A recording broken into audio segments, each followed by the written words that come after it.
শাকিল হলো মূলত একটা দখলবাজ চাঁদাবাজ। শাকিল 5ই আগস্টের পরে দলবল নিয়ে বিভিন্ন মাধ্যমে অর্থাৎ সে অপশক্তির মাধ্যমে কি করে দুলাল হাবেজ সাহেবের জমিটা সম্পূর্ণরূপে দখল করে। দুলাল হাবেজ সাহেব হলো সম্পর্কে আমার আপন মামা। এই জমিটা সে দখল করে কিভাবে, তার বাবা ইতিপূর্বে আমার মামার সঙ্গে এওয়াজ বদল দলিল করে 15-10 শতাংশ জমির সে নেয় এবং 7 শতাংশ জমি আমার মামাকে দেয়। আর এই 7 শতাংশ জমি আমার মামাকে দেয় এবং সে 15-10 নেয়। তো এই যে দুইটা জমি 15-10 এবং 7, এই দুটা জমি মূলত দাগ ভিন্ন, দুটা জমি হচ্ছে আমার মামার। তাহলে বুঝুন কত বড় বাটপার হলে আমার জমিন দিয়ে আমার সাথে দুলাল হাবেজ সাহেবের জমিন সে নিছে, আবার দুলাল হাবেজ সাহেবের জমি দিয়ে সে আওয়াজ বদল দলিল করছে। কত ধরনের বাটপার সিটার হলে এই ধরনের কাজ করে। সরল মনা মানুষ পায়া তারা এইভাবে জমি দখল করছে, এইভাবে তারা রেখে দিয়েছে দীর্ঘদিন।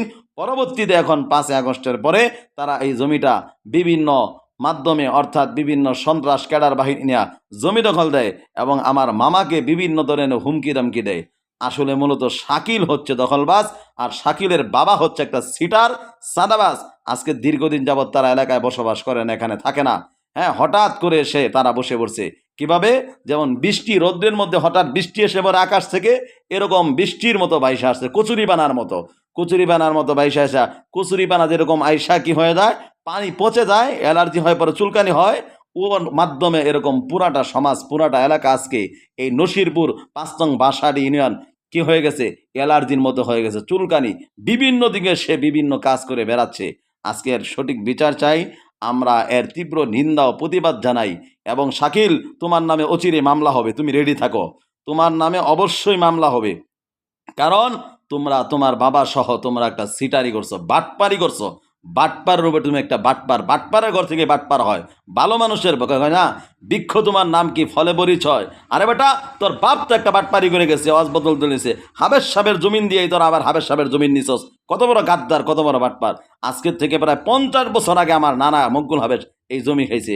আর এই জমিন আমাদের মাঠ পর্চা আর কাগজপাতি সব আছে। আজকে তুমি খারিজের মূল্য দিয়ে খারিজের নাম কইরা তুমি আজকে কি করছো, জমি দখল দিছো।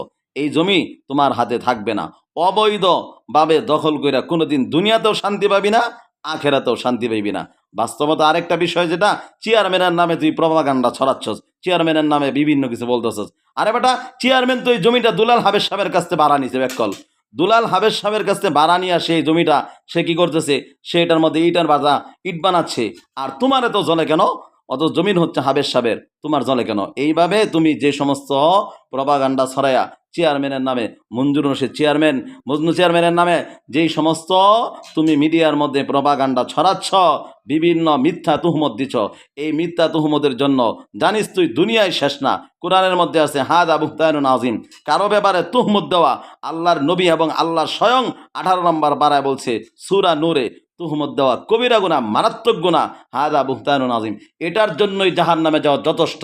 তোর বাপ বেটা তোরা যে বাটপারি করছস, এই বাটপারির জন্য তোরা স্পষ্ট ভাষায় কোরআন হাদিসের ভাষায় তোরা জাহান্নামী হবি। আর আমরা শুধু দুনিয়ারে ভয় করি না, আখেরাতকে ভয় করি।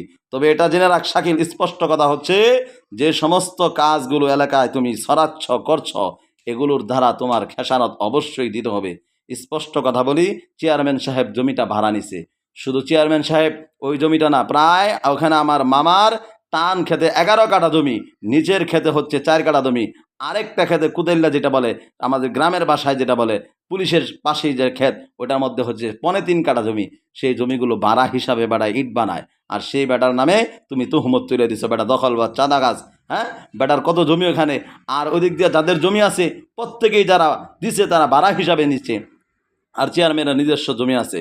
এজন্য বলি, এখনো সময় আছে, ভালো হয়ে যাও। অবশ্যই তুমি যদি এখান থেকে সরে না আসো, তোমার সঙ্গে লড়াই বাঁধছে এলাকাবাসী, তোমার সঙ্গে লড়াই হবে, শেষ পর্যন্ত তোমার দেখা অবশ্যই হবে। তুমি মিথ্যার জয় হয় না সত্যের জয় হয়, তা অবশ্যই বুঝতে পারবা শাকিল। অবশ্যই তোমার সম্মান দিয়ে বলি, ইজ্জত দিয়ে বলি, তুমি মানুষের দখল বাজ করো না, মানুষের চাঁদা নিয়া মানুষের হয়রানি করবা না। সাধারণ আমার মামা একজন ভালো মানুষ, সমাজের সমস্ত মানুষ জানে।